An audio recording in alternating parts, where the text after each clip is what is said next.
तो फोटो का मतलब ये होता है लाइट। तो क्या कहेंगे? Simply movement of plant part in response of light रे। What is hyperthyroidism? देखो कितना नाम में ही है, जहां पे हाइपर वर्ड आ जाए वहां पे एक्सेस याद रखना, याद रखना एक्सेस, और वहां आगे क्या लगा हुआ है? थायरॉयडिज्म, यानी एक्सेस ऑफ थायरोक्सिन हार्मोन।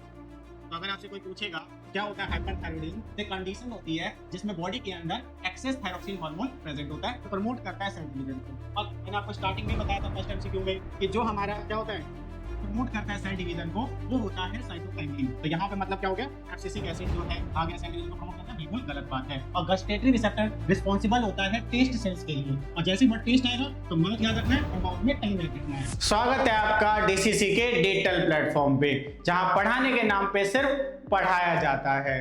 आज के इस वीडियो में हम 10th क्लास का चैप्टर 6 जो कि है कंट्रोल एंड कोऑर्डिनेशन को कवर करेंगे। और आपकी जानकारी के लिए बता दें, ये पार्ट 4 है हमारे सीरीज मोस्ट इंपॉर्टेंट क्वेश्चंस का। अभी तक आपने फर्स्ट 3 पार्ट चेकआउट नहीं किया है तो डिस्क्रिप्शन में लिंक मिल जाएगा, पहले उसे चेकआउट कीजिए और फिर इसे कंटिन्यू कीजिए। पहले बात करते हैं कि इस वीडियो में आपको किस टाइप के क्वेश्चंस देखने को मिलेंगे। तो अभी जो मिड टर्म में आपके क्वेश्चन पेपर में जिस भी तरह के क्वेश्चन आने वाले हैं वो सारे क्वेश्चंस को हम कवर करेंगे, जैसे एमसीक्यू हो गए, रीजन असर्शन हो गए, केस स्टडीज, और साथ में सब्जेक्टिव क्वेश्चंस 2 मार्कर, 3 मार्कर और 5 मार्कर। आइए अब डायरेक्ट जंप करते हैं क्वेश्चंस पे। बात करते हैं पहले एमसीक्यूज की। तो यहाँ पे जो आपको एमसीक्यूज देखने को मिलेंगे वो ऐसे एमसीक्यूज हैं जो प्रीवियस ईयर में काफी बार रिपीट हुए हैं, तो काफी इंपॉर्टेंट है आपके लिए। तो पहले की एमसीक्यू की बात करें तो plant hormone whose concentration stimulate the cell to grow longer on the side of shoot which is away from the light. यानी वो कौन सा प्लांट हार्मोन है जो सेल को ग्रो करने में हेल्प करता है शूट साइड से, जो कि लाइट से दूर होते हैं। यानी लाइट से दूर वाले शूट को ग्रो करता है उनके सेल को लॉन्ग करके या एलोंगेट करके। तो याद रखना है, जो सेल को एलोंगेट करते हैं और शूट की लेंथ को बढ़ाते हैं वो भी वहां से जो लाइट से दूर होता है वो है ऑक्सिन। तो हमारा आंसर हो गया डी, ऑक्सिन। वहीं पे अगर साइटोकाइनिन की बात करें तो C4 साइटोकाइनिन और C4 सेल डिवीजन याद रखना, यानी प्रमोट करते हैं सेल डिवीजन को। इसे प्रमोट करते हैं सेल डिवीजन को, ठीक। तो ये भी आपके क्वेश्चन में आ सकता है, सेल डिवीजन को प्रमोट करने वाला कौन सा प्लांट हार्मोन है। वही गिबरेलिन जो होते हैं ये स्टेम की लेंथ को इंक्रीज करते हैं, स्टेम की लेंथ को इंक्रीज करते हैं। वहीं पे एड्रेनलिन जो होते हैं ये तो आपके ह्यूमन के अंदर हार्मोन है, यानी नॉर्मली एंडोक्राइन ग्लैंड से सिक्रीट होता है, तो इसे हम प्लांट हार्मोन ही कंसीडर नहीं करेंगे, तो इसको ऐसे ही छोड़ दो। तो हमारा आंसर हो गया डी, ऑक्सिन। वही सेकंड क्वेश्चन की बात करें, sensory nerve of reflex arc carries information from the receptor cell to, यानी कि जो सेंसरी नर्व होते हैं वो इंफॉर्मेशन को रिफ्लेक्स आर्क के दौरान रिसेप्टर सेल से कहां पे ले जाते हैं। तो याद रखना, रिफ्लेक्स एक्शन जो इमीडिएट रिस्पॉन्स दिया जाता है किसी भी इमरजेंसी में उसे कहा जाता है। तो इसके लिए जो आपके इंफॉर्मेशन है और रिसेप्टर सेल से स्पाइनल कॉर्ड तक ले जाया जाता है, ना कि ब्रेन तक। तो यहाँ पे हमारा आंसर हो जाएगा अगर सिंपली ए, स्पाइनल कॉर्ड, ठीक है। वहीं पे थर्ड क्वेश्चन की बात करें, the part in which gustatory receptor are present in our body, यानी कौन से पार्ट में गस्टेटरी रिसेप्टर प्रेजेंट होता है हमारे बॉडी में। और गस्टेटरी रिसेप्टर रिस्पॉन्सिबल होता है टेस्ट सेल्स के लिए, और जैसे ही वर्ड टेस्ट आएगा तो माउथ याद रखना है और माउथ में टंग याद रखना है। तो यानी इसका आंसर हो गया सी, टंग। वहीं पे अगर फोर्थ क्वेश्चन की बात करें, in plant the role of cytokinin is, यानी क्या रोल होगा साइटोकाइनिन का प्लांट में। अगर आप अभी देखें फर्स्ट क्वेश्चन में साइटोकाइनिन का जो हमने रोल लिखा है प्रमोट सेल डिवीजन, देखते हैं कौन से ऑप्शन में, तो ए, प्रमोट सेल डिवीजन। वहीं फिफ्थ क्वेश्चन की बात करें, in humans the life process are controlled and regulated by, यानी हमारे बॉडी में जितने भी लाइफ प्रोसेस है उसे कंट्रोल और कोऑर्डिनेट कौन करता है। और आपको पता होना चाहिए लाइफ प्रोसेस जो हमारे लाइफ के लिए रिस्पॉन्सिबल है उसे सस्टेन करने के लिए। रेस्पिरेशन हो गया, एक्सक्रीशन हो गया, सर्कुलेशन हो गया, इन सबको लाइफ प्रोसेस के अंदर कंसीडर करते हैं। तो इनको सिंपली कहेंगे कंट्रोल एंड कोऑर्डिनेट कौन करता है, तो दो सिस्टम इसके लिए रिस्पॉन्सिबल हैं। ये डी ऑप्शन में देखो, nervous system and endocrine system. Nervous system के अंदर ब्रेन एंड स्पाइनल कॉर्ड आते हैं, वहीं पे एंडोक्राइन सिस्टम में ग्लैंड्स आते हैं। तो याद रखना है यही दो सिस्टम है जो सारे लाइफ प्रोसेसेस को कंट्रोल एंड कोऑर्डिनेट कर रहे हैं। तो आइए अब असर्शन रीजन के कुछ इंपॉर्टेंट क्वेश्चंस को देखते हैं जो प्रीवियस ईयर में रिपीट हुए हैं। तो यहाँ पे आपको दो स्टेटमेंट दिए जाते हैं, एक असर्शन के नाम से, एक रीजन के नाम से, और चार ऑप्शन होते हैं आपके पास। उन चारों में से एक आंसर होता है उसका। तो यहाँ पे आपको ऐसे समझना है कि चार ऑप्शन कैसे होंगे कि असर्शन रीजन दोनों स्टेटमेंट सही है, और जो रीजन वाला स्टेटमेंट है वो असर्शन को एक्सप्लेन भी कर रहा है। वहीं असर्शन और रीजन दोनों स्टेटमेंट सही है, लेकिन रीजन वाला जो स्टेटमेंट है वो असर्शन को एक्सप्लेन नहीं कर रहा है। ये दूसरा ऑप्शन है। वही तीसरा ऑप्शन है कि असर्शन सही है, रीजन गलत है। चौथा ऑप्शन है कि असर्शन गलत है, रीजन सही है। तो अब देखते हैं कि ये जो हमारे पास क्वेश्चंस हैं इनका क्या आंसर होगा। तो यहाँ पे फर्स्ट क्वेश्चन है असर्शन के नाम पे, brain allows us to think and take action based on that thinking. यानी कि ब्रेन हमें अलाउ करता है कि हम सोचें और उस सोचने के आधार पे एक्शन जो है हम ले पाते हैं। तो ये बिल्कुल सही बात है क्योंकि हमारा थिंकिंग पार्ट ब्रेन ही होता है। अब रीजन के नाम पे देखते हैं क्या दिया हुआ है। The hind brain is the main thinking part of the brain which has regions which receive sensory impulse from various receptors। यानी हिंड ब्रेन वो मेन थिंकिंग पार्ट है ब्रेन का आपके, जिसमें ऐसे रीजन्स होते हैं जो रिसीव करेंगे सेंसरी इंपल्स को अलग अलग पार्ट से। और ये बिल्कुल गलत है। क्यों? क्योंकि हिंड ब्रेन थिंकिंग पार्ट नहीं होता, बल्कि फोर ब्रेन होता है थिंकिंग पार्ट, जिसका सेरेब्रम जो पार्ट है उसका ये काम होता है। तो यानी कि आपको जो रीजन के नाम पे दिया हुआ है वो गलत है। यानी हिंड ब्रेन वो काम नहीं करता है, बल्कि वो काम करता है थिंकिंग का मेन कौन, फोर ब्रेन। तो कह सकते हैं हम कि ये जो हमारा असर्शन है वो गलत है। अब देखते हैं कौन से ऑप्शन में असर्शन सही और रीजन गलत है। तो आप देख सकते हैं सी ऑप्शन में आपको ऐसा दिख रहा होगा, तो इसका आंसर हो गया सी। वहीं पे सेकंड क्वेश्चन की बात करें तो असर्शन के नाम पे दिया है, plant hormone are chemicals produce in plant which help to coordinate growth, development and response to stimulus and environment. यानी प्लांट हार्मोन ऐसे केमिकल होते हैं जो प्रोड्यूस होते हैं प्लांट में, और ये इस चीज को कोऑर्डिनेट करते हैं, ग्रोथ को, डेवलपमेंट को, और स्टिमुलाई के अगेंस्ट जो रिस्पॉन्स दिए जाएंगे उसको। अब आप कहेंगे स्टिमुलाई क्या होता है? इन्वायरमेंट में कोई भी चेंज उसको हम स्टिमुलाई कहते हैं, चाहे वो टेम्परेचर का चेंज होना हो या सडन आपके सामने किसी डॉग का बार्क करना हो गया, ये सारे स्टिमुलाई के अंदर आते हैं, इसके लिए हम रिस्पॉन्ड भी करते हैं। तो यहाँ पे ध्यान देते हैं कि प्लांट हार्मोन ऐसे केमिकल हैं जो प्लांट में प्रोड्यूस होते हैं और कोऑर्डिनेट करवाते हैं ग्रोथ को, डेवलपमेंट को, और स्टिमुलाई और एनवायरनमेंट के लिए रिस्पॉन्स देने को। तो ये बिल्कुल सही आपके जो है क्या है स्टेटमेंट है। वही रीजन के नाम पे जो स्टेटमेंट दिए इसे भी देखते हैं। Abscisic acid is plant hormone that promote cell division. यानी एब्सिसिक एसिड जो है वो प्लांट हार्मोन है जो प्रमोट करता है सेल डिवीजन को। और मैंने आपको स्टार्टिंग में ही बताया था फर्स्ट एमसीक्यू में कि जो हमारा क्या होता है प्रमोट करता है सेल डिवीजन को, वो होता है साइटोकाइनिन। तो यहाँ पे मतलब क्या हो गया, एब्सिसिक एसिड जो है आ गया सेल डिवीजन को प्रमोट करता है, बिल्कुल गलत बात है। और वहीं पर अगर आप कहोगे फिर एब्सिसिक एसिड क्या करता है, तो ये ग्रोथ को इनहिबिट करता है, इसे ग्रोथ इनहिबिटर हार्मोन भी कहते हैं। ये भी याद रखना, ये भी पूछा जा सकता है। तो यहाँ पे हमारा फिर से असर्शन सही है और रीजन गलत है। देखते हैं कौन से ऑप्शन में, अगेन सी। आपको सी ऑप्शन में दिख रहा होगा कि assertion true but reason is false. वहीं पे थर्ड क्वेश्चन को देखें तो असर्शन के नाम पे दिया है, a neuron transmit message in both direction. यानी न्यूरॉन जो है ट्रांसमिट करता है दोनों डायरेक्शन में, किसको, मैसेज को। और ये बिल्कुल गलत है। क्यों? क्योंकि न्यूरॉन सिर्फ यूनिडायरेक्शनल जो है मैसेज कन्वे कर सकता है या ट्रांसमिट कर सकता है।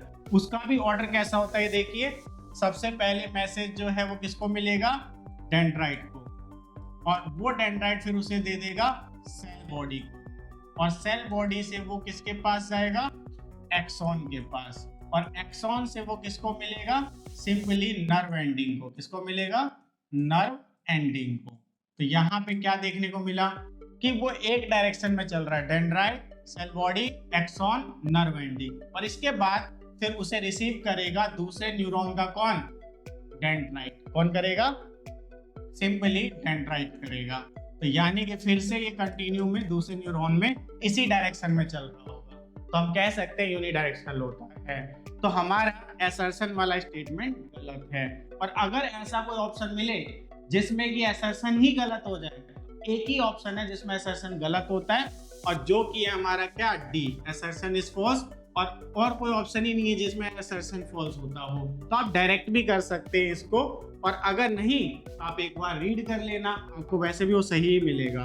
तो neuron is specialised for conducting information via electrical impulse from one part of body to another. यानी कि न्यूरॉन जो है वो स्पेशलाइज्ड होते हैं कंडक्ट करने में इंफॉर्मेशन को, वो भी इलेक्ट्रिकल इंपल्स के फॉर्म में, एक बॉडी पार्ट से दूसरी बॉडी पार्ट तक। और ये बिल्कुल सही है।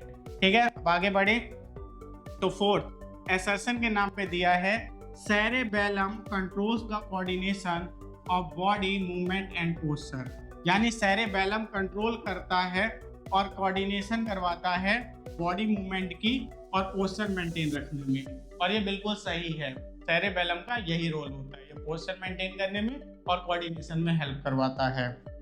वहीं पे अगर रीजन पे आए तो medulla oblongata controls and regulates the center for coughing, sneezing and vomiting. यानी कि मेडुला ऑब्लिगाटा कंट्रोल करता है और रेगुलेट करता है सेंटर फॉर, किसके लिए, कफिंग यानी कि खांसी, स्नीजिंग यानी कि छींक, वोमिटिंग यानी कि उल्टी। और अगर आप ध्यान से देखें तो ये तीनों के तीनों जो है वो इनवॉलेंट्री एक्शन है। क्या है, इनवॉलेंट्री, तीनों के तीनों इनवॉलेंट्री एक्शन है।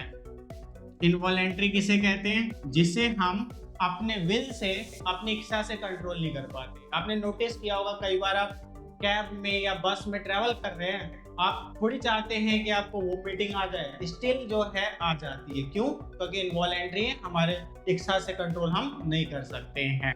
और इनवॉलेंट्री एक्शन को कंट्रोल करने वाला जो हमारा ब्रेन का पार्ट है वो कौन सा है, मेडुला ऑब्लिगाटा। और ये मेडुला ऑब्लिगाटा किस में आता है, तो याद रखना मेडुला ऑब्लिगाटा जो है सिंपली आता है हमारे किस में, हिंड ब्रेन में आता है। किस में आता है, हिंड ब्रेन में आता है, ये याद रखना, हमारे बैक साइड में होता है। तो यानी कि दोनों सही हैं, लेकिन कहीं से भी आपको लग रहा है कि मेडुला ऑब्लिगाटा का आपके जो है क्या, कफिंग, स्नीजिंग और वोमिटिंग को कंट्रोल करना एक्सप्लेन कर रहा है सेरेबेलम के फंक्शन को, नहीं। यानी दोनों सही हैं और रीजन एक्सप्लेन नहीं कर रहा है असर्शन को। और आप देखिए कौन से ऑप्शन में ऐसा होता है, आपको दिख जाएगा बी में कि both assertion and reason are true but reason is not the correct explanation of assertion. तो यहाँ पे इसका आंसर हो गया बी, फोर्थ का हो गया बी। अब फिफ्थ की बात करें, असर्शन के नाम पे क्या दिया हुआ है, movement of leaves of sensitive plant is different from the movement of, यहाँ पे देख सकते हैं आप थोड़ा सही से, क्या कि movement of leaf of sensitive plant is different from movement of shoot towards the light. यानी जो मूवमेंट होगी सेंसिटिव प्लांट की वो डिफरेंट होती है उस मूवमेंट से जो सूट करता है, यानी कि सॉइल से या के ऊपर वाला पार्ट करता है लाइट के लिए। जैसे आपने स्टेम वगैरह को ग्रो होता देखा होगा लाइट की तरफ, तो उससे, तो ये बिल्कुल सही बात है। मूवमेंट जो होगा लीव्स का आपके सेंसिटिव प्लांट में वो अलग होगा सूट की जो मूवमेंट होगी लाइट की तरफ। अब कैसे अलग होगा, जो सेंसिटिव प्लांट में लीफ की मूवमेंट होती है वो ग्रोथ के लिए नहीं होती और ना किसी पार्टिकुलर डायरेक्शन में होती है, लेकिन सूट की जो आपकी क्या होगी मूवमेंट होगी लाइट की तरफ, वो ग्रोथ करने के लिए होगी और सिंपली डायरेक्शन में होगी लाइट के। तो हम कह सकते हैं कि सेंसिटिव प्लांट का लीफ डायरेक्शन लेस मूवमेंट करेगा और सिंपली ग्रोथ के लिए नहीं करेगा, वहीं पे वो डायरेक्शन में करेगा और ग्रोथ के लिए करेगा। तो यानी ये सही बात है। वहीं पे अगर हम बात करें, sensitive plant shows seismonastic movements which are due to turgidity of cell, whereas the movement of shoot is a tropic movement। यानी सेंसिटिव प्लांट का मूवमेंट जो होता है वो सिस्मोनेस्टिक मूवमेंट होता है। सिस्मोनेस्टिक मूवमेंट का मतलब क्या होता है, वाटर वगैरह के लूज होने से सेल का क्या हो जाना, आपके टर्जिड हो जाना यानी कॉन्ट्रैक्ट हो जाना, जिस वजह से लीफ ड्रूप हो जाते हैं यानी कि मुरझा जाते हैं। और वहीं पे आपके अगर हम बात करें किसकी, ट्रॉपिक मूवमेंट की, तो ट्रॉपिक मूवमेंट में ऐसा कोई वाटर लूज का कॉन्सेप्ट ही नहीं होता, वो बेसिकली ग्रोथ के लिए होता है, वो भी स्टिमुलाई के डायरेक्शन में, जैसे लाइट वगैरह हो गया। ठीक है, तो यहाँ पे हम कह सकते हैं कि ये रीजन भी सही है किसको एक्सप्लेन करने के लिए, असर्शन को। अब आप बताइए कि फिफ्थ का आंसर क्या हो जाएगा, कि दोनों सही और रीजन जो है करेक्ट एक्सप्लेन कर रहा है किसको, असर्शन को। और ये कौन से ऑप्शन में देखने को मिल रहा है, ए में, तो इसका आंसर हो गया ए। अब हम बात करते हैं कुछ इंपॉर्टेंट केस स्टडीज के क्वेश्चन की, और ये पिछले कुछ सालों में न्यू एडिशन हुए हैं, पहले ये ऐसे क्वेश्चन नहीं आते थे, तो यहाँ पे जो आपके लिए बहुत इंपॉर्टेंट हो जाता है। तो अगर मैं पहले क्वेश्चन की बात करूँ केस स्टडी से, तो यहाँ पे आपको एक पैराग्राफ दिख रहा होगा।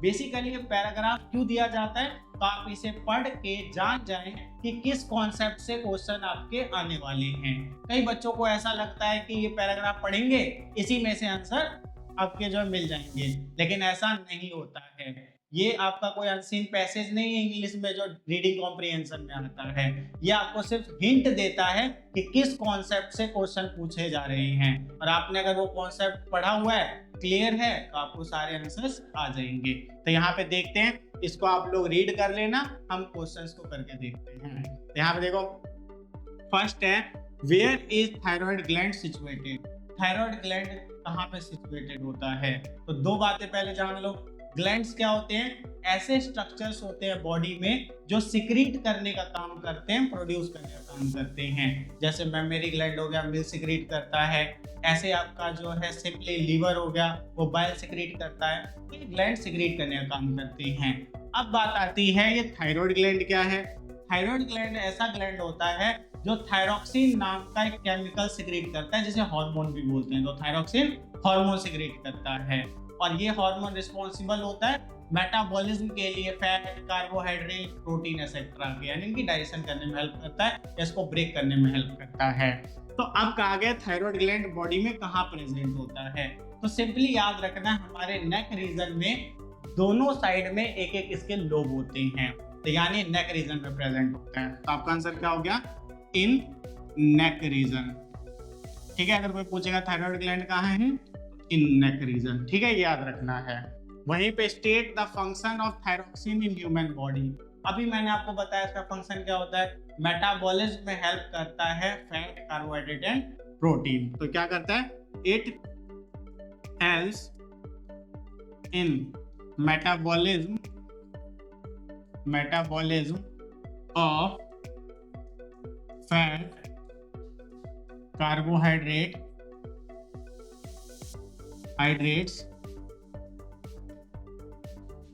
एंड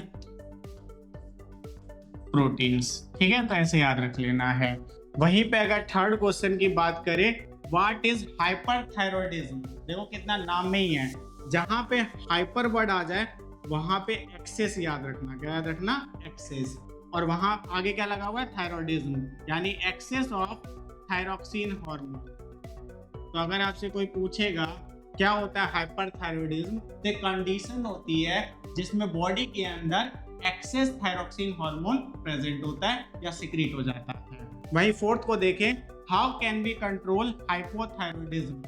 हाइपोथायरॉयडिज्म क्या होता है, जब भी हाइपो वर्ड आ जाए तो आप कह सकते हो लेस या लैक, कमी, तो यानी जब भी किसी चीज की कमी होती है तो उसे हम हाइपो से रिप्रेजेंट करते हैं। तो यहाँ पे हाइपोथायरॉयडिज्म को कैसे कंट्रोल किया जा सकता है, तो आपको याद रखना है, आपके इंक्लूड करना है फूड में, क्या चीज बताओ, आयोडाइज्ड सॉल्ट। अगर हम फूड में आयोडाइज्ड सॉल्ट को इंक्लूड करते हैं तो हाइपोथायरॉयडिज्म को कंट्रोल कर सकते हैं। अब ये आयोडाइज्ड सॉल्ट क्या होता है, तो नॉर्मली जो आप टाटा सॉल्ट खाते हैं, जो देश का नमक भी कहलाता है, तो उसमें आप नोट देखेंगे कि उसके पीछे लिखा होता है आयोडाइज्ड सॉल्ट, और आयोडाइज्ड सॉल्ट का मतलब सॉल्ट में आयोडीन का होना। अब अगर हम सेकंड क्वेश्चन को देखें केस स्टडी के, तो अगेन आपको एक पैराग्राफ दिखेगा, इस पैराग्राफ को आप जो है एक बार रीड कर लेना, हम डायरेक्ट क्वेश्चन पे आते हैं। तो फर्स्ट है डॉर्फिज्म रिजल्ट ड्यू टू। सबसे पहले डॉर्फिज्म होता क्या है, तो बौनापन। आपने देखा होगा कुछ लोगों को जो हाइट में बहुत छोटे रह जाते हैं भले ही उनकी एज ज्यादा हो, और ये एवरेज हाइट से छोटे मिलेंगे। ऐसा ना हो कि कहीं किसी छोटे हाइट वाले को आप बौना कह दो। ठीक है, एक एवरेज हाइट होती है, उस हाइट से आपके जो कम होंगे उससे आपके डॉर्फ कहा जाता है, जिनकी फिंगर्स, आपके लेग्स, ये सब छोटे होते हैं, आर्म सब छोटे दिखेंगे आपको। ठीक, और ये कंडीशन है जो सिंपली जब ग्रोथ हार्मोन कम सिक्रीट होता है तब होता है। तो यहाँ पे हमारा जवाब होगा, यहाँ देखो B, less secretion of growth hormone. और अगर आपसे कोई पूछेगा ग्रोथ हार्मोन सिक्रीट कौन सा ग्लैंड करता है, तो ये सारे हार्मोन को सिक्रीट हमारे बॉडी में ग्लैंड कर रहे हैं। तो ये भी याद रखना है, पिट्यूटरी ग्लैंड कौन सिक्रीट करता है, पिट्यूटरी ग्लैंड। अब यहाँ पे आप साइड में डायग्राम देखेंगे, यहाँ पे भी आपको दिख जाएगा पिट्यूटरी ग्लैंड, ये देखिए यहाँ पे आपको दिख रहा होगा। ठीक है, तो वहीं पे अगर मैं बात करूं सेकंड क्वेश्चन की, विच of the following endocrine gland is not present in males, यानी कौन सा एंडोक्राइन ग्लैंड मेल में प्रेजेंट नहीं होता। देखो सारे ग्लैंड कॉमन होते हैं, सिर्फ एक आपके मेल में जो है टेस्टिस और फीमेल में जो है ओवेरी, ये वाला ग्लैंड डिफरेंट है, बाकी सारे ग्लैंड के कॉमन। तो कहा गया है कि इनमें से कौन सा ग्लैंड जो है वो मेल में नहीं प्रेजेंट होता है। तो आपको याद रखना है डी, ओवेरी। ओवेरी फीमेल में होता है और इसमें ओवम प्रोड्यूस होता है, और एक फीमेल सेक्स हार्मोन जिसे हम एस्ट्रोजन कहते हैं या एस्ट्रोजन कहते हैं वो प्रोड्यूस होता है। ठीक, वहीं पे थर्ड क्वेश्चन की बात करें, which of the following endocrine gland secrete digestive enzyme as well as hormone, यानी ऐसा कौन सा एंडोक्राइन ग्लैंड है जो डाइजेस्टिव एंजाइम भी सिक्रीट करता है और साथ में हार्मोन भी करता है, उसे हम हेट्रोग्लैंड भी कहते हैं। क्या कहते हैं, हेट्रोग्लैंड कहते हैं, और कॉमन लैंग्वेज में हम उसे डुअल ग्लैंड कहते हैं। और ये ग्लैंड है पैनक्रियास। पैनक्रियास जो होता है वो पैनक्रिएटिक जूस सिक्रीट करता है, जिसमें ट्रिप्सिन, काइमोट्रिप्सिन, लाइपेज जैसे एंजाइम्स होते हैं। वहीं पे आपके सिंपली इससे एक हार्मोन भी सिक्रीट होता है जिसे इंसुलिन कहते हैं, जो शुगर लेवल को कंट्रोल करता है। जिनको डायबिटीज होता है ना, मेनली उनके पैनक्रियास से इंसुलिन उस क्वांटिटी में सिक्रीट नहीं होता होगा जितना होना चाहिए, इसलिए शुगर लेवल बढ़ा रहता है। और नॉर्मल इंसानों में सिक्रीट होता है तो शुगर लेवल को कंट्रोल कर लेता है कम करके। तो यहाँ पे हम बोलेंगे क्या, ए, पैनक्रियास। यानी पैनक्रियास वो ग्लैंड है जो हम कह सकते हैं कि एंजाइम भी सिक्रीट करता है और हार्मोन भी सिक्रीट करता है। तो आइए अब इसके फोर्थ पार्ट को देखते हैं।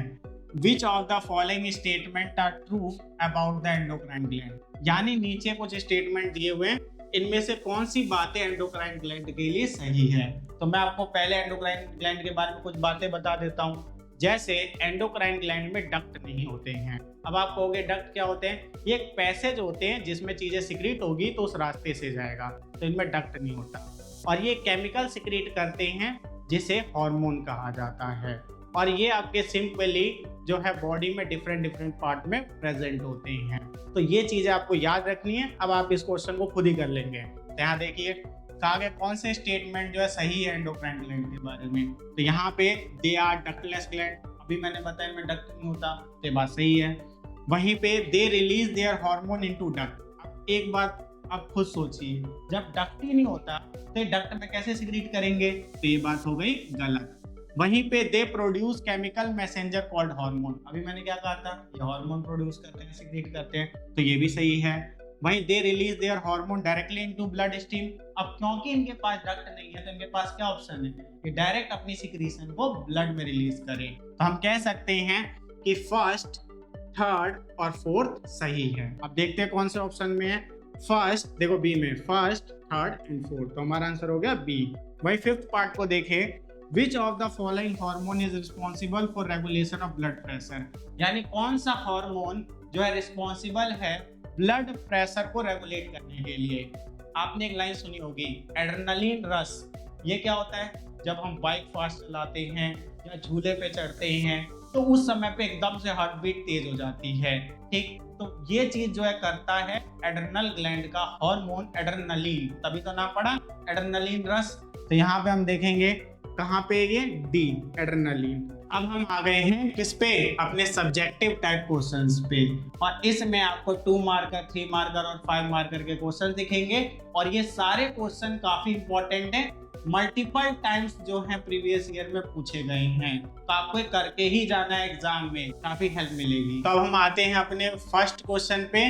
Right the main function of the following, यानी ये चारों दिए गए हैं, इनका फंक्शन बताना है। तो बहुत सिंपल है, एक लाइन का फंक्शन है, पहले बता देता हूँ फिर करते हैं। सेंसरी न्यूरॉन जो होता है वो रिसेप्टर सेल से, जैसे एग्जांपल के लिए मेरा जो फिंगर है यहाँ पे रिसेप्टर सेल्स होंगे, और मैं कोई भी हॉट चीज को छूंगा तो रिसेप्टर सेल से उसे लेके पहुंचा दिया जाएगा कहाँ पे, सेंट्रल नर्वस सिस्टम तक। तो सेंसरी न्यूरॉन रिसेप्टर सेल से इंफॉर्मेशन को सेंट्रल नर्वस सिस्टम यानी ब्रेन तक या स्पाइनल कॉर्ड तक पहुंचाता है।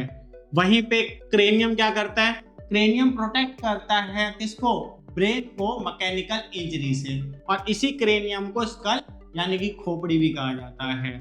वहीं पे अगर वर्टेब्रल कॉलम की बात करें, ये जो रीढ़ की हड्डी है ये स्पाइनल कॉर्ड को प्रोटेक्ट करती है। अब कैसा हो अगर मैं आपको बोलूं कि जो वर्टेब्रल कॉलम है, ठीक है, वर्टेब्रल कॉलम होता है, इनके बीच से हमारा स्पाइनल कॉर्ड जाता है, तो वर्टेब्रल कॉलम प्रोटेक्ट करता है किसको, स्पाइनल कॉर्ड को। वहीं पे मोटर न्यूरॉन क्या करते हैं, अब खुद सोचिए कि रिसेप्टर सेल से इंफॉर्मेशन ब्रेन तक गया, कोई तो होगा ना जो ब्रेन से हमारे आपके मसल्स तक लेके आएगा इंफॉर्मेशन को, तो वो होता है motor neuron.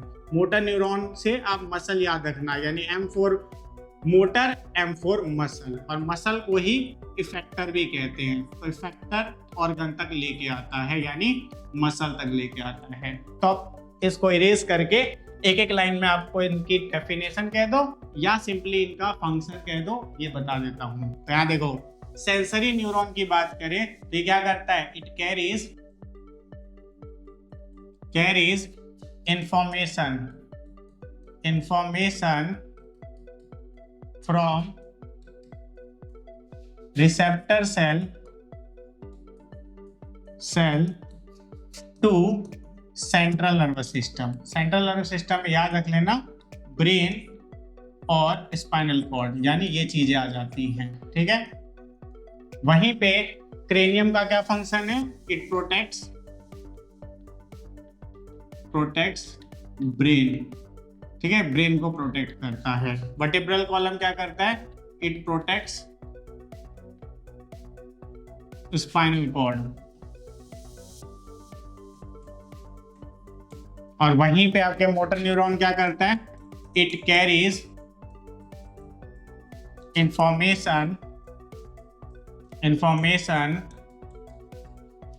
From central nervous system to effector organ. और अफेक्टर ऑर्गन क्या होता है, तो अभी मैंने बताया था, यहाँ पे देखिए मसल होता है, ठीक है। तो आप सिंपल अगर पूरा का पूरा अगर पाथवे जानना चाहते हैं तो रिसेप्टर सेल से जो इंफॉर्मेशन लिया जाता है उसे सेंट्रल नर्वस सिस्टम में पहुंचाया जाता है, सेंट्रल नर्वस सिस्टम में प्रोसेसिंग होती है, फिर एक कमांड बनता है, और फिर वो इंफॉर्मेशन जो होती है वो मोटर न्यूरॉन के थ्रू हमारे मसल तक पहुंचता है, और तब हम एक्शन परफॉर्म करते हैं। तो ये पूरा पाथवे हो गया, ठीक है। तो यहाँ पे आपके मोटर न्यूरॉन और सेंसरी न्यूरॉन आप एक साथ समझ सकते हैं ऐसे। और वहीं पे क्रेनियम और वर्टेब्रल कॉलम जो होते हैं वो बेसिकली किसको, ब्रेन को और स्पाइनल कॉर्ड को प्रोटेक्ट करने के लिए होते हैं, क्योंकि डेलिकेट ऑर्गन होते हैं काफी। अब सेकंड क्वेश्चन को देखें तो name one gustatory receptor and one olfactory receptor in human being, यानी आपको एक गस्टेटरी रिसेप्टर बताना है और एक ऑल्फैक्टरी रिसेप्टर बताना है। तो इसी आपके वीडियो में स्टार्टिंग में हमने बात की थी, गस्टेटरी रिसेप्टर जो होता है टेस्ट के रिस्पॉन्स को आगे लेने के लिए होता है या टेस्ट को सेंस करता है। तो यहाँ पे गस्टेटरी रिसेप्टर टंग में होगा। और अगर बात करें इसके किसकी, कि आपके सिंपली नाम बताने गस्टेटरी रिसेप्टर जो ह्यूमन में होता है, तो यहाँ पे टंग के अंदर क्या होते हैं, टेस्ट बर्ड होते हैं। तो आपको आंसर याद रखना टेस्ट बर्ड, यानी गस्टेटरी रिसेप्टर क्या है, टेस्ट बर्ड, होता कहाँ पे, टंग में होता है, ये याद रखना है। वहीं पे ऑल्फैक्टरी रिसेप्टर जो है कहाँ पे होते हैं, बेसिकली ऑल्फैक्टरी रिसेप्टर सेंस करते हैं स्मेल को, किसको, स्मेल को या ऑर्डर को, और ये होता है नोज में। और कोई पूछेगा कि नोज में तो होता है लेकिन ऑल्फैक्टरी रिसेप्टर का नाम क्या होगा, तो इसका कोई स्पेसिफिक नाम नहीं है, कहते हैं inner lining, inner lining of nose. तो इनर लाइनिंग ऑफ नोज को ही क्या कहते हैं, ऑल्फैक्टरी रिसेप्टर कहते हैं। और वहीं पे अगर बी पार्ट की बात करूं Write A and B in the given flow chart of neuron through which information travel as an electrical impulse. और इसी वीडियो के स्टार्टिंग में हमने बात की थी कि यूनिडायरेक्शनल होता है मैसेज का आपके क्या ट्रांसमिशन। तो यहाँ पे आपके कहाँ से डेंड्राइट से शुरू होता है, उसके बाद आप जो है सिंपली कहाँ जाता है, सेल बॉडी में जाता है, और सेल बॉडी के बाद जो है वो एक्सॉन को मिलता है। तो सिंपली ए के जगह पे आ जाएगा सेल बॉडी और बी के जगह पे आ जाएगा एक्सॉन। तो अब बात करते हैं 3 मार्क्स के क्वेश्चन की। तो अगर इसके फर्स्ट क्वेश्चन को देखें तो what are plant hormones, name plant hormones responsible for the following. यानी प्लांट हार्मोन्स क्या होते हैं और ये जो नीचे दिए गए हैं ये फंक्शन कौन से प्लांट हार्मोन करते हैं। तो यहाँ पे याद रखना है प्लांट हार्मोन क्या होते हैं, केमिकल्स होते हैं जो प्लांट में प्रोड्यूस होते हैं और ये कोऑर्डिनेट करते हैं ग्रोथ को, डेवलपमेंट को और रिस्पॉन्स स्टिमुलाई के लिए, इन चीजों को कोऑर्डिनेट करते हैं। तो अगर मैं सिंपली बोलूं प्लांट हार्मोन क्या होते हैं तो केमिकल्स दैट कोऑर्डिनेट किसको, growth, development and response to stimuli. और स्टिमुलाई मैं ऑलरेडी बता चुका हूं क्या होता है, ये बेसिकली एनी चेंज होता है, यानी कोई भी चेंज होता है एनवायरनमेंट में होने वाला। ठीक है, तो अब ये तो हो गया आपका क्या, सिंपली प्लांट हार्मोन। वहीं पे बात करें कि ये फंक्शन कौन करते हैं। तो अगर कोई पूछेगा ग्रोथ ऑफ स्टेम कौन करता है तो आपको याद रखना है गिबरलिन। कौन करता है, गिबरलिन। ठीक है, तो गिबरलिन करता है। वहीं पे अगर आपसे कोई पूछेगा प्रमोशन ऑफ सेल डिवीजन को कौन प्रमोट करता है, इस वीडियो के स्टार्टिंग में हमने जाना था साइटोकाइनिन। ठीक है, तो सेल डिवीजन करता है साइटोकाइनिन। ठीक है, वहीं पे इनहिबिशन ऑफ ग्रोथ कौन करता है, तो ग्रोथ इनहिबिटर कहा जाता है सिंपली एब्सिसिक एसिड को, जिसे हम शॉर्ट में ABAB कहते हैं। तो एब्सिसिक एसिड जो इनहिबिशन करता है किसकी, ग्रोथ की। वहीं पे इलोंगेशन ऑफ सेल को इलोंगेट कौन करता है, तो फर्स्ट ही जो हमारा क्या था MCQ था उसी में हमने जाना था कि इलोंगेशन ऑफ सेल को करके सूट की ग्रोथ करता है, वो भी अवे फ्रॉम लाइट। यानी इसका आंसर हो गया ऑक्सिन। ये काम कौन करता है, ऑक्सिन। तो बात करें सेकंड क्वेश्चन की, why is chemical communication better than electrical impulse as a means of communication between cells in a multicellular organism. यानी सेल तक कम्युनिकेशन करने के लिए क्यों केमिकल कम्युनिकेशन बेटर है किससे, इलेक्ट्रिकल इंपल्स से, ये पूछा गया है। तो आपको याद रखना है केमिकल कम्युनिकेशन जो होते हैं वो बेसिकली कुछ स्पेशल टाइप के केमिकल्स होते हैं जिसे क्या बोला जाता है, सिंपली हार्मोन। क्या कहा जाता है, हार्मोन इससे होते हैं। और ये क्यों बेटर होते हैं, तो 3 रीजन आपको बता देता हूँ। पहला, तो ये हर एक सेल तक जो है पहुंच पाते हैं जिनके पास रिसेप्टर्स होता है हार्मोन के लिए। दूसरा, ये लॉन्ग लास्टिंग रिस्पॉन्स देते हैं। और तीसरा, ये टारगेट स्पेसिफिक होते हैं। क्या होते हैं, टारगेट स्पेसिफिक। यानी 3 रीजंस आपको याद रख लेने हैं। कितने रीजन, 3 रीजन जिसके लिए केमिकल कम्युनिकेशन क्या होता है, बेटर होता है। अगर पहले रीजन की बात करें तो क्या होगा बताओ। पहला रीजन है कि it reaches to all cell that have receptor for hormone। यानी हार्मोन के लिए जिनके पास भी रिसेप्टर है उन हर सेल तक ये पहुंच सकता है, जबकि आपके जो क्या है इलेक्ट्रिकल इंपल्स उन्हीं सेलों तक पहुंच सकता है जो नर्वस सिस्टम का पार्ट है। वहीं पे सेकेंड रीजन की बात करूं तो लॉन्ग लास्टिंग रिस्पॉन्स देते हैं। क्या देते हैं, लॉन्ग लास्टिंग रिस्पॉन्स देते हैं। वहीं पे अगर थर्ड रीजन की बात करें तो टारगेट स्पेसिफिक होते हैं, फिर वो चाहे ग्लैंड्स के लिए हो चाहे ऑर्गन्स के लिए हो। तो ये 3 रीजन केमिकल कम्युनिकेशन को बेटर बनाती है किससे, इलेक्ट्रिकल इंपल्स से। अब वहीं 5 मार्कर क्वेश्चंस की बात करें तो फर्स्ट क्वेश्चन है draw the structure of neuron and label the following on it. यानी आपको क्या करना है, न्यूरॉन का डायग्राम बनाना है और उसमें ये सारे पार्ट जो है लेबल करने हैं। तो ये आपकी एनसीईआरटी में एज इट इज है, आप वहां से इसे जो है ड्रॉ करके प्रैक्टिस कर लेना।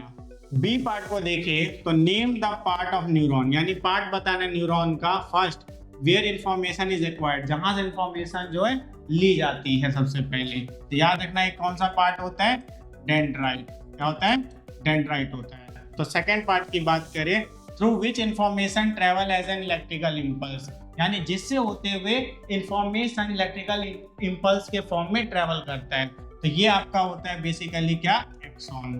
तो सिंपली जहां से इंफॉर्मेशन एक्वायर्ड होता है वो हो गया डेंड्राइट, और जहां से होते हुए ट्रेवल करता है वो हो गया एक्सॉन। अब आते हैं सेकंड क्वेश्चन पे और आज के लास्ट क्वेश्चन पे, लेकिन ये लिस्ट नहीं है। तो यहाँ पे ए है, what is phototropism and geotropism, with label diagram describe an activity to show that light and gravity change the direction that plant part grows in। यानी आपको फोटोट्रोपिज्म और जियोट्रोपिज्म को बताना है क्या होता है, और सिंपली लेबल डायग्राम से डिस्क्राइब करना है इनकी एक्टिविटी, कैसे लाइट और ग्रेविटी चेंज करते हैं डायरेक्शन प्लांट पार्ट जो ग्रो होगा उसकी। तो यहाँ पे आपको अगर कोई पूछेगा फोटोट्रोपिज्म क्या होता है, तो फोटो का मतलब ही होता है लाइट। तो क्या कहेंगे, simply movement of plant part in response of light, यानी कि लाइट के रिस्पॉन्स में जब प्लांट पार्ट की मूवमेंट होती है तो उसे क्या कहते हैं, फोटोट्रोपिज्म कहते हैं। वहीं पे अगर ग्रेविटी के रिस्पॉन्स में प्लांट पार्ट की मूवमेंट होगी तो उसे क्या कहते हैं, सिंपली जियोट्रोपिज्म कहते हैं। तो पूरा का पूरा लाइन ऐसा ही होगा, सिर्फ जहां पे आपने लाइट वर्ड यूज किया है वहां पे क्या लिख देना, ग्रेविटी। तो अगर यहाँ पे आप ग्रेविटी लिखते हैं तो आपका क्या बन गया, जियोट्रोपिज्म, और वहीं पे अगर लाइट होगा तो हो गया आपका फोटोट्रोपिज्म। तो अब बी पार्ट की बात करें तो mention the role of each of the following, यानी आपको ऑक्सिन और एब्सिसिक एसिड का रोल बताना है क्या होता है प्लांट के लिए। तो हमने इसे स्टार्ट में डिस्कस किया था कि ऑक्सिन जो होता है ये इलोंगेशन ऑफ सेल में हेल्प करता है, यानी सेल को लंबा करने में हेल्प करता है। वहीं पे एब्सिसिक एसिड जो होता है ये ग्रोथ इनहिबिटर होता है, ग्रोथ इनहिबिटर। अब आप कहेंगे कि ग्रोथ इनहिबिटर का मतलब क्या हुआ, तो जब भी प्लांट के लाइफ में कोई स्ट्रेसफुल कंडीशन आती है तो ये प्लांट की ग्रोथ को रोक के उस स्ट्रेसफुल कंडीशन को कोप करवाता है, उसे ओवरकम करवाता है। जैसे ये क्या करेगा, स्टोमेटा को क्लोज कर देगा ताकि लॉस ना हो आपके एक्सेस वाटर का, साथ में सीड को डोरमेंट कर देगा, उसे इनएक्टिव कर देगा, अनफेवरेबल कंडीशन को सरवाइव कर सके। ऐसे कुछ चीजें करके ये ग्रोथ को रोकता है और स्ट्रेसफुल कंडीशन से बाहर निकालता है, इसीलिए इसको स्ट्रेस हार्मोन भी कहते हैं। तो याद रखना है। ये थे आपके कुछ मोस्ट इंपॉर्टेंट क्वेश्चन। यदि आपको ये वीडियो अच्छी लगी हो तो इस वीडियो को ज्यादा से ज्यादा शेयर कीजिए, और ऐसे और वीडियो के लिए चैनल को सब्सक्राइब करके बेल आइकन को ऑल पे सेट कर लीजिए। मिलते हैं नेक्स्ट वीडियो में, तब तक के लिए बाय।